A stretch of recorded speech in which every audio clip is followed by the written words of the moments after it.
Hello, everyone. This is Hollywood Junket. My name is Craig Ries, and you better turn away now if you've not watched the finale of Deal or Deal No Island, because I'm about to spoil it for you.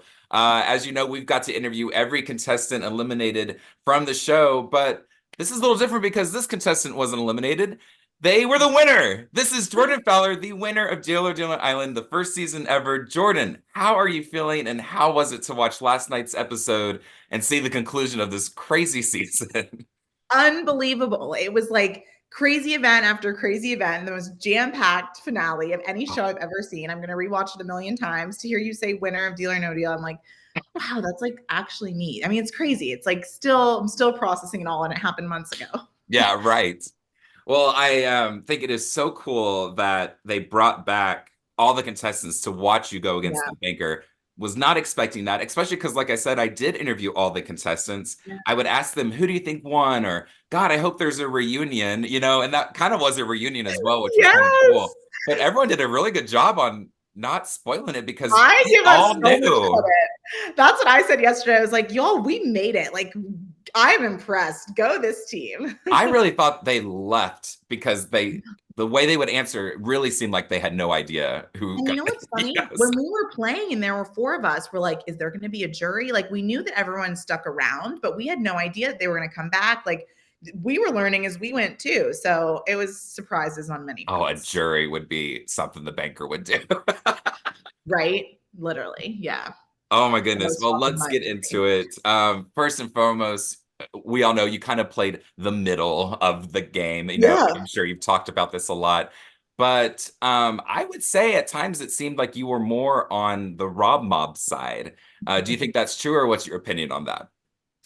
Yeah, we didn't know the rules until we showed up at the Banker's Island. So they give you the rules and then we are starting to film. So you got to pull from your toolkit and from like a sprinkling of other characters because nothing mirrors one to one for this particular game. And so when they shared the rules, I'm like, okay, what will get me and allow me to stay the longest? One, never be in the bottom two and never face the banker because that's a 50-50 crapshoot.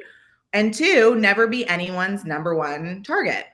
So long as those two things are true, I will make it significantly far in this game and then we'll reassess from there. I did plan to have to reassess, and I was quite surprised that I was able to maintain those two elements throughout almost the entire journey. But the thing with the middle is that's like it's not a passive strategy. It's actually very active. And Yeah. socially, it was exhausting. It's very hard to go from like one side of the beach where you're talking with Rob and Aaron and Alyssa to then the night owls hanging out in the pavilion and not have it seem like you're going to gossip about what they just told you about. So you really have to like build relationships that are on trust and have Yeah. people trust you to not go and say what you're talking about with each individual person to someone else. And you also have to like keep track, like, oh, this is their plan, this is their number one list, and then here's the other one. Like, it was emotionally exhausting. And in my interviews, I'm always like, okay, so with Alyssa, here's her number one, here's her strategy with this person. And then you've got Dawson, then you got Dawson, here's his number one target. Like, I was like, gosh, sometimes I feel like the freaking narrator. I'm like, here's Yeah. what's going on in every single person's mind because I genuinely knew. And it was a lot. It was a ton to keep track of. So I don't think everyone got to see all of that processing of information that had to take place, but it was a lot. It was like almost socially more challenging than it was physically in the excursions for I me. can absolutely see that. Absolutely see that. And one of the excursions with the marbles, you put one of your Yes. marbles in Rob's device container. Yes.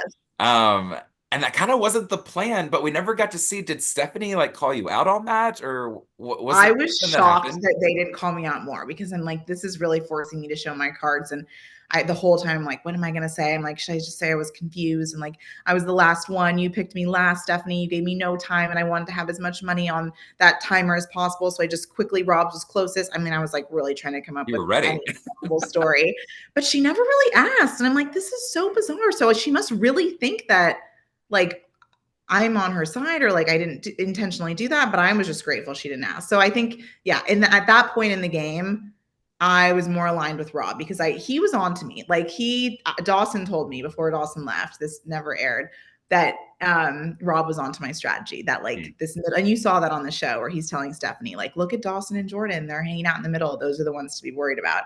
So I'm like, oh shoot. If Rob knows though, if I face the banker that I won't take him out, he'll like let me slide in the middle for a little bit longer. Yeah. So I wanted to give him the benefit of the doubt. How I love every second. Did you watch other competition shows to kind of learn or just strategize or plan on how to stay in the middle? I love these competition reality shows. But you know what's so funny is they just don't match up one to like there is no jury in this.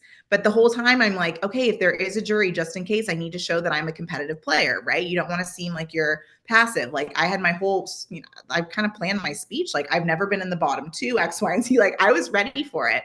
But I think the one person strategy that I was most closely mirroring, and like she sent me a DM and it's just made my day, is Cerie Fields from Survivor, Big Brother, Traitors, Traitors. because it's all about the social game. And physically, I was like, I think I believe in myself in that element. It's the social game that makes me a little bit nervous. But she is all about getting to know people, really understanding what motivates them, and coming from a genuine place. Like everybody thinks that they're besties with Sheree. So I'm like, okay, let's have everyone think they're besties with Jordan. And it got me quite far. So I have her to thank for setting a great example. And also, I feel like she should never, like, should be so proud of every game that she's played. She never like compromised herself, her integrity. You can be competitive without, playing a game that you're not proud of. And so that's why I really wanted to copy her strategy. And that is so cool. You got a message from her. So cool. I'm like, That's wow. up there.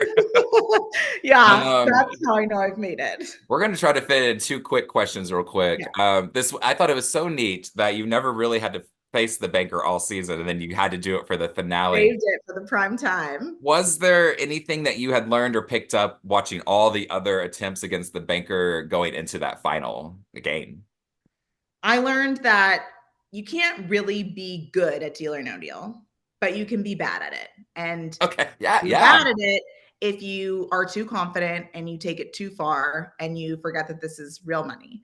So that's what I was trying to keep in mind. Like, Yeah. let's honor this game. Let's push it as far as we possibly can, but let's not be reckless and let's not be selfish. Like, And we want that's to have an end result we're proud of. that's So exactly what hopefully, you did. yeah. Like, oh, that was just so much fun to watch. Oh my God. Oh, good. Did you figure that Howie was the banker? How do you have Deal or No Deal and cases and no Howie? But what I Exactly. didn't imagine is Howie being so sassy. I'm like, I watched you growing up. Like when I was so young, I was on the couch with my parents. You were so sweet. You were like so supportive of the contestants. And now it's my turn and you're like heckling me. But I'm like, you're not going to get the last word. Like if you're going to bring it, so am I. So watch Yes, yourself. And we gave it to him. We gave him a you run for his did. money. We all did. Oh my goodness, Jordan, I could talk to you for hours. I know, Obviously, I likewise. can't. This is a very exciting day for you, and I really Thank appreciate you. you taking the time to talk to Of us. I know our course. fans are going to love this. Oh, you're so sweet. Thank you so much. I appreciate it, Craig. Have a great day. You too. Congrats again. And then, guys, this is Yeah. Hollywood Junket. My name's Craig Ries. We interviewed all the contestants this whole season. So go like and subscribe. Jordan, congratulations. I can't wait to see what's next for you. Oh, it's going to be exciting. Yes. This Yes. is not the last of me. So stay tuned. Love it. Have a great day. You too.